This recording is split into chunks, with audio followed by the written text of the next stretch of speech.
Trump അന്ത്യശാസ്ത്രം നൽകിയാലും സഖ്യം പിരിഞ്ഞാലും താൻ ഹമാസിനും ഇറാനും സിറിയയ്ക്കും നേരെ യുദ്ധം തുടരുമെന്ന് ഇസ്രായേൽ പ്രധാനമന്ത്രിയുടെ ഭീഷണി കൂടി ഈ നിമിഷം പുറത്തുവരികയാണ്. അമേരിക്കയിൽ നിന്ന് എവിടെ നിന്ന് എതിർപ്പുണ്ടായാലും ശരി, ഗാസയിൽ നിന്ന് ഹമാസിനെ തീർക്കും വരെ യുദ്ധം തുടരും. ഹമാസിനെ സഹായിക്കുന്ന രാജ്യങ്ങളും ഇസ്രായേലിന് ശത്രുരാജ്യമാണെന്നും നെതന്യാഹു പ്രഖ്യാപിച്ചതോടുകൂടി അടുത്ത കാലത്തൊന്നും പശ്ചിമേഷ്യയിൽ സമാധാനം ഉണ്ടാകാനുള്ള സാധ്യത ഇല്ലാതെയായി. ഗാസയുമായി ബന്ധപ്പെട്ട് അമേരിക്കൻ പ്രസിഡന്റ് ട്രംപ് മുന്നോട്ട് വെച്ച പദ്ധതിയിലെ നിർദ്ദേശങ്ങൾ അംഗീകരിച്ചില്ലെന്ന് പ്രധാനമന്ത്രി ബെഞ്ചമിൻ നെതന്യാഹു ഇന്നലെ ആവർത്തിച്ചിരുന്നു. ഫലസ്തീൻ സായുധ സംഘടനയായ ഹമാസ് പൂർണ്ണമായും നിരായുധീകരിക്കപ്പെടുന്നതുവരെ ഗാസയിൽ നിന്ന് ഇസ്രായേൽ സൈന്യത്തെ പിൻവലിക്കില്ലെന്നും നെതന്യാഹു വ്യക്തമാക്കി.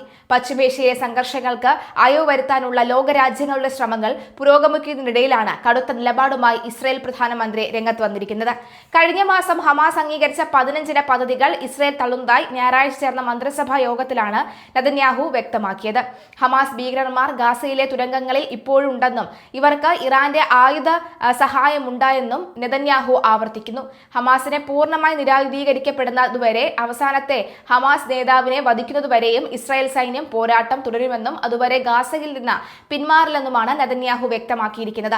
ഇസ്രായേൽ സൈനികർക്കും പൗരന്മാർക്കും നേരെയുള്ള ഹമാസിന്റെയും ഹൂതികളുടെയും ഭീഷണികൾ തടയുന്നതിനുള്ള നടപടികൾ തുടരുമെന്നും നെതന്യാഹു പറയുന്നു. അമേരിക്ക എന്തു പറഞ്ഞാലും അവരുടെ നിലപാടുകളോട് താൻ യോജിക്കില്ലെന്നും ഇസ്രായേലിന് സ്വന്തമായ നിലപാടുണ്ടെന്നും ഇസ്രായേൽ പറയുന്നു. താൻ പ്രധാനമന്ത്രിയായിരുന്നിടത്തോളം കാലം പലസ്തീൻ രാഷ്ട്രം രൂപീകരിക്കപ്പെടുന്നില്ലെന്നും ഇവൻ പോയാലും അതിന് അനുവദിക്കില്ലെന്നും ഞായറാഴ്ച മന്ത്രിസഭാ യോഗത്തിൽ സംസാരിക്കവേ നെതന്യാഹു പ്രഖ്യാപിച്ചിരുന്നു. യഥാർത്ഥ നിരായുധീകരണമാണെന്ന് വേണ്ടത് പേരിന് മാത്രമുള്ള നിരായുധീകരണമല്ല, ലഘു ആയുധങ്ങൾ ഉൾപ്പെടെ എല്ലാ ആയുധങ്ങളും നീക്കം ചെയ്യുന്നതായിരിക്കണം നിരായുധീകരണമെന്നും അദ്ദേഹം വ്യക്തമാക്കി.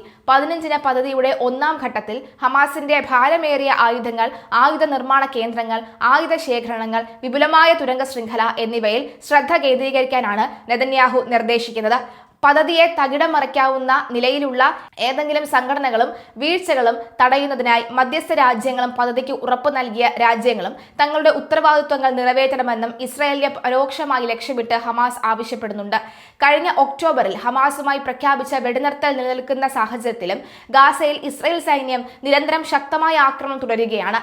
കഴിഞ്ഞ ഒക്ടോബറിൽ ഹമാസും ഇസ്രായേലും പ്രഖ്യാപിച്ച വെടിനിർത്തൽ കരാർ നിലവിൽ വന്നതിന് പിന്നാലെയും ഇസ്രായേൽ കരാർ പാലിക്കുമോ എന്ന കാര്യത്തിൽ നിരവധി നയതന്ത്ര വിദഗ്ധർ സംശയം പ്രകടിപ്പിച്ചിരുന്നു. കരാർ നിലനിൽക്കുന്നുവെന്ന് പറയുമ്പോഴും ഇസ്രായേൽ സൈന്യം ഗാസയിൽ ആക്രമണം തുടരുകയാണ്. നൂറുകണക്കിന് ആളുകൾ കൊല്ലപ്പെടുകയും ചെയ്ത സാഹചര്യത്തിലായിരുന്നു ഇത്തരമൊരു ആശങ്ക ഉയർന്നു വന്നത്.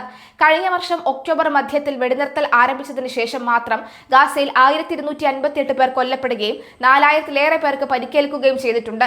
ഹമാസ് ഇസ്രായേൽ സംഘർഷം രൂക്ഷമായ 2023 ഒക്ടോബർ മുതൽ ഗാസയിൽ കൊല്ലപ്പെട്ടവരുടെ ആകെ എണ്ണം ഏകദേശം 3.25 ലക്ഷമാണ്. 1.25 ലക്ഷം പേർക്ക് പരിക്കേൽക്കുകയും ചെയ്തിട്ടുണ്ട്. ഈ സാഹചര്യത്തിലാണ് ഇസ്രായേൽ പ്രധാനമന്ത്രി ബെഞ്ചമിൻ നെതന്യാഹു രൂക്ഷമായ ഭാഷയിൽ തുറന്നടിച്ച മുൻ അമേരിക്കൻ പ്രസിഡന്റ് ജോ ബൈഡന്റെ മകൻ ഹണ്ടർ ബൈഡൻ രംഗത്ത് വന്നത്.